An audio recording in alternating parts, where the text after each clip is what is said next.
कारो के कमेश्वर नाथ बाणन तुहरा साथ चल गंगा जल ले आई जा भर गगरी भक्त शिव बोल शिव बोल शिव बोल हो चला चली जकारो नगरी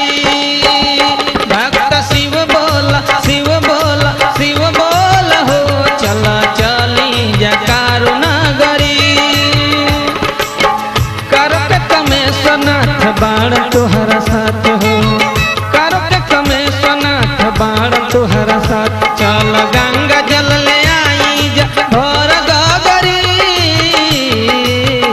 भक्त शिव बोल शिव बोल शिव बोल हो चला चली जकारो नगरी भक्त शिव बोल शिव बोल शिव बोल हो चला चली जकारो नगरी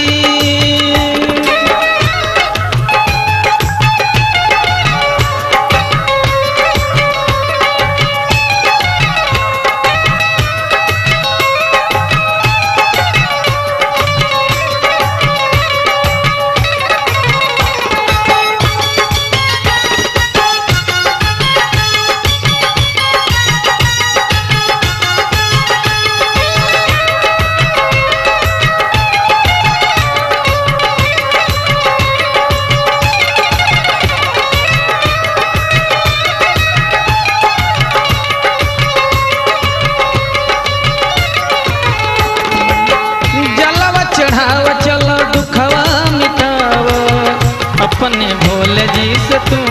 मनाव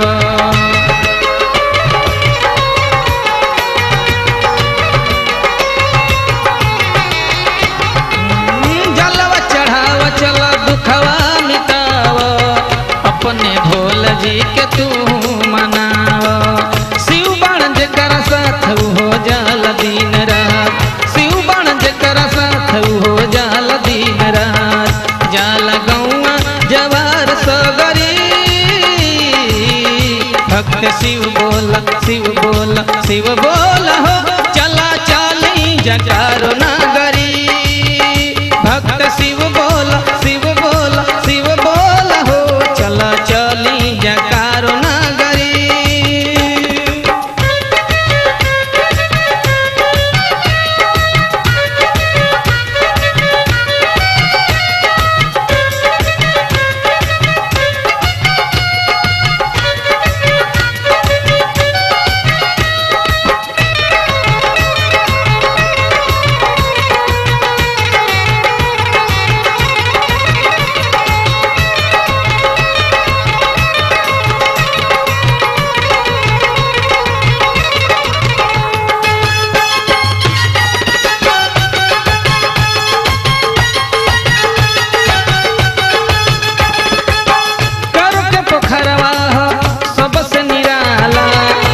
दर्द मिट जाला जो कोई नहाला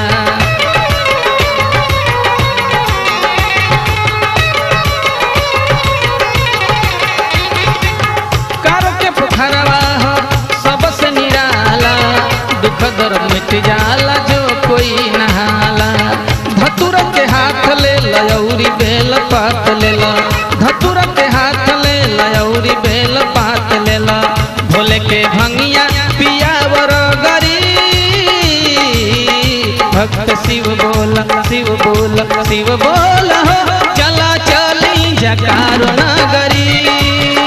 भक्त शिव बोल शिव बोल शिव बोल हो चला चली जकारो नगरी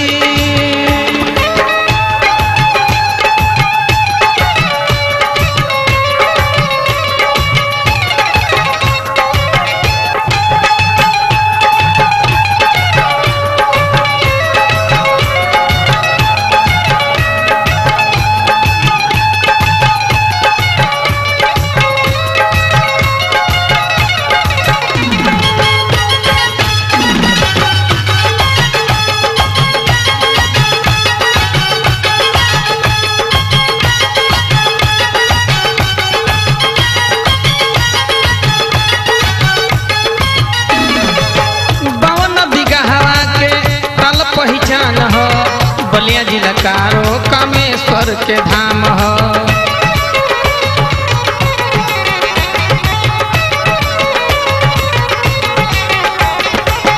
गवन बिगहवा के ताल पहचान हो, बलिया जिला कारो कामेश्वर के धाम हो। कहले अशोक राज अइली दुआरा तोहरा आज, कहले अशोक राज अइली दुआरा तोहरा आज। भोले बतिया बना द बिगड़ी, भक्त शिव बोला शिव बोला शिव बोला हो, चला चली जकारो नगरी। भक्त शिव बोला शिव बोला शिव बोला हो, चला चली जकारो नगरी। करो के कमेश्वर नाथ बाण तोहरा साथ हो, करो के कमेश्वर नाथ बाण तोहरा